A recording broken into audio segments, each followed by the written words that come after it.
most valuable commodity I know of is information. Wouldn't you agree?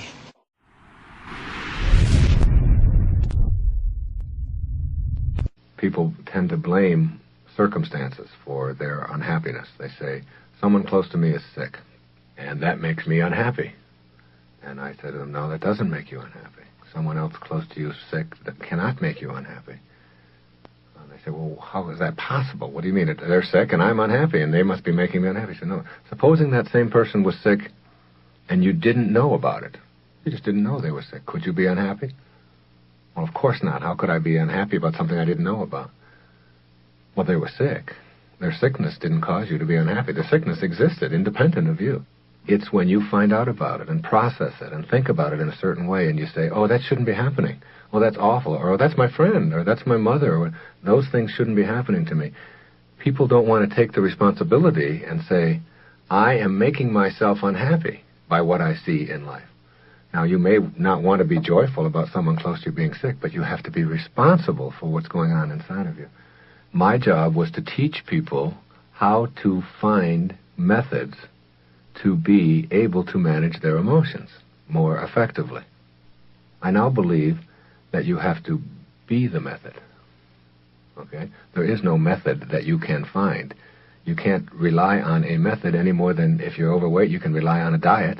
Or if you're smoking, you can rely on a cure or hypnotism or some kind of thing external to yourself. Or if you want to be religious, you can't rely on someone else to do it for you. It's that being that is the big difference. So that I began to see that managing one's own emotions was just a small part of the way. And the next step was in teaching people how to avoid being victimized by other people and other events and other institutions on the basis of you being more in control of your own emotions, that there are still a lot of people and things and events and so on that will try to control you, right? That will try to victimize you. There will be efforts by many, many people, your spouse, your children, your boss, the people in the neighborhood, your friends, all people out there who, even though you're managing your own emotions, are still trying very hard to get you to be what they want you to be, or trying to tell you how you should lead your life. There will be fewer victims in life when people are unwilling to play victim. That you get treated in life the way you teach people to treat you. Again, responsibility for how you get treated in life has to go back to you.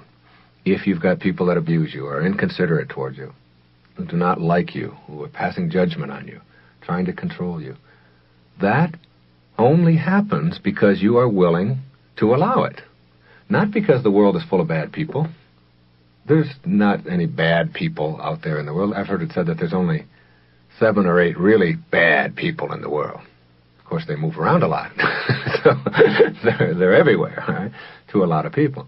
But the fact is that however you're getting treated in life, if you want it to change, you must, again, put the responsibility on yourself. No matter what the circumstances, no matter how bad it is for you, that instead of saying, why does my husband treat me this way? Why does my boss treat me this way? You say, what is it about me where I have allowed my boss or my husband or my children to treat me this way? How can I teach them that I'm not willing to put up with that any longer? And learning that is a very important, valuable lesson for any human being. I believe I was directed to help people to understand that they have greatness within them and not to fear that greatness. That the reason people are not good at getting what they want out of life is not so much that they don't have the skills or the abilities, but in fact they don't think that they deserve it. Or if they do think they deserve it, they're afraid of it because it's bigger than I am. And there's a truth out there in the universe someplace, however it works, and I'm studying this now for some books I'll be writing in the future, that says you are not going to get it all. You are it all. You are not going to find happiness. You are happiness. You bring happiness to what you do in life, rather than trying to get happiness out of what you do. Big, big difference between those two premises, because you're not searching for happiness anymore when you have it within you. I always tell people I'm not in the pleasure business. All right? I'm in the happiness business, or the joy business, not in the pleasure business, even though pleasure's great. The distinction I make here is that when you become enlightened, you begin to find happiness in the absences of pleasure in your life. You can find happiness in that. You can embrace your colds, if you will, your headaches or your backaches or whatever, as opportunities. Rather than saying that if I don't have all pleasure, then I can't be happy, what you say is, I am happy even with the things that I don't like that are going on in my life right now. So you learn to find joy in those and embrace those things rather than trying to always send them away. And the suffering that you're experiencing, if you just stop right now and look at your payoffs for it and why you continue to do it, you will see that your suffering comes from wanting the world to be different than it is, or wanting somebody in the world to be different than they are. And when you stop that, when you just accept rather than want, then your suffering has to go out the window with it. And this is not to say that you can't desire things. You don't even have to say you can't want things. You can certainly want anything. But to need it for me to be happy must go. To understand what we're talking about here, you must understand that bringing happiness to something is very much different than trying to get it out of something. And when you are bringing it to something, then you always have it. When you're looking for it, it will always elude you. Always. Make no mistake about it that every emotion you experience in your life is a choice. Not that they're bad. Emotions are wonderful.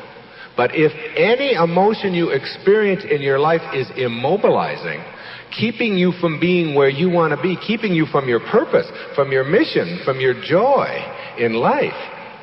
And don't forget that the major purpose of life is to enjoy it. Look, if you learn how to enjoy your life, every moment you have, even the rotten ones, if you can do that, do you understand that you can never be a burden to anyone else? Isn't that the least selfish thing you can do? Isn't that the most glorious and graceful and loving thing you can do, is never be anybody else's burden? That's not selfish to know how to enjoy your life. It's selfless. It's not putting other people down at your expense or anybody else's expense or elevating yourself up to make others look. It's nothing like that. There is only one morality in the universe. Every human being has a right to live their life as they choose to live it, as long as they don't interfere with anyone else's right to do the same. Now, I want to tell you, see, you can image anything for yourself. You can visualize for yourself. You can never visualize for other people to be different than they are. You don't have that kind of capacity, all right? Each person's karma is their own. Each person's life is their own to live. You cannot say, I'm going to image you doing this for me, and if you don't, then I'm going to be happy. What you can say is, I am going to have an image of myself not being upset when you don't do the things that I want you to do, that I would like it better if you did. When you get that image inside of you, then if they do it, that's terrific. And if they don't, you don't look at that as not terrific. You look at that as where they are right now. And Robert Frost had a wonderful definition of love. He said that we love the things we love for what they are. And that same thing goes for people, for what they are, not for what I would like them to be. And we don't alter or want to alter the things we love. You love it for what it is, rather than what it can do for you. Same with your children.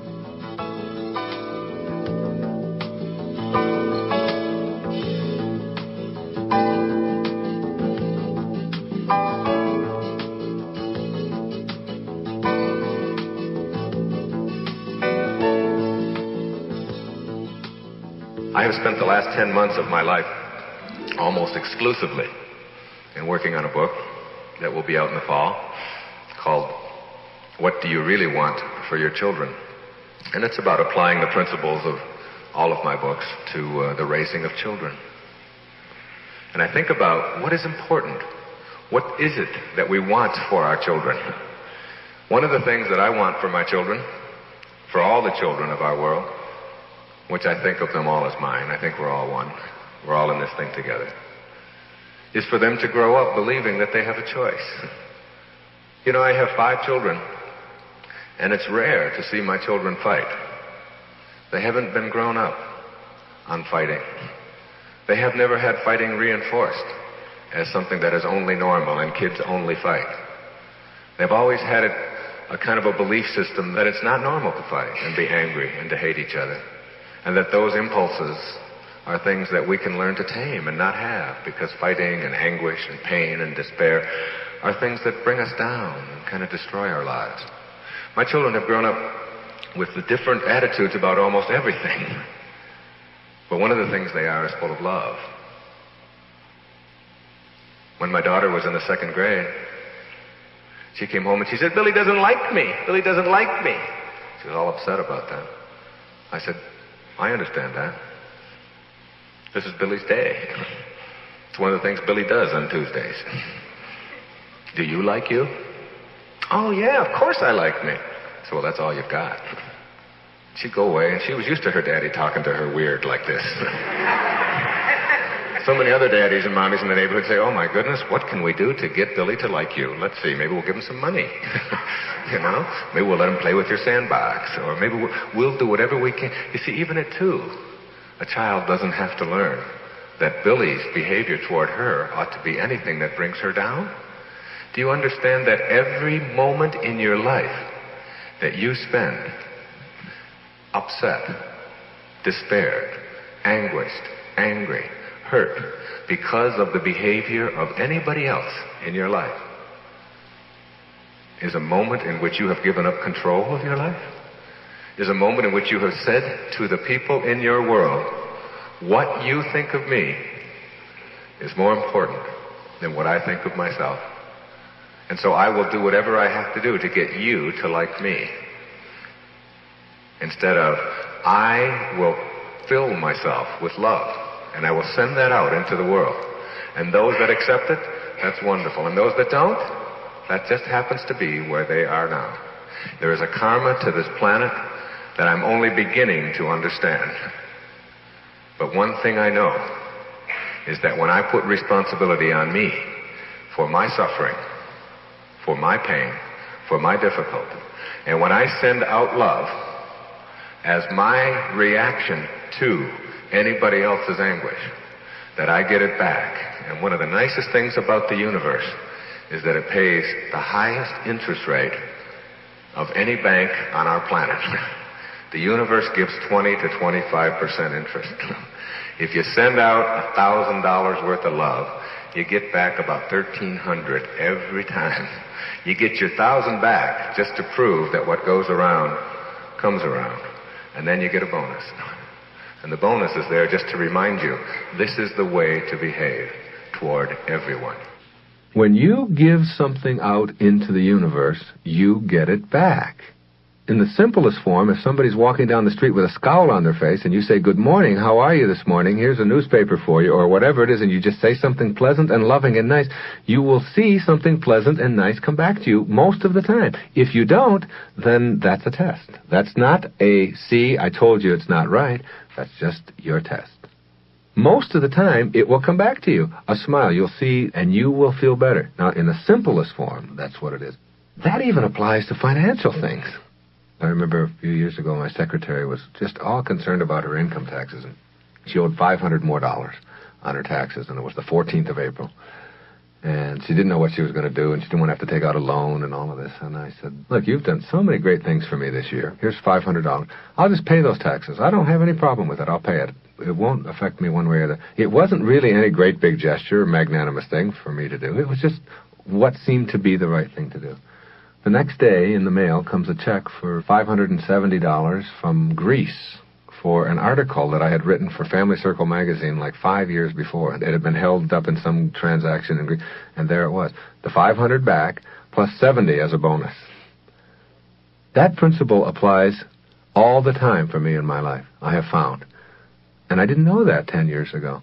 I didn't know that if you give it away, it's like it's that circuitous nature of how each cell works. Remember the electrons that are circling around? They all just keep coming back. Everything just keeps coming back. And it works.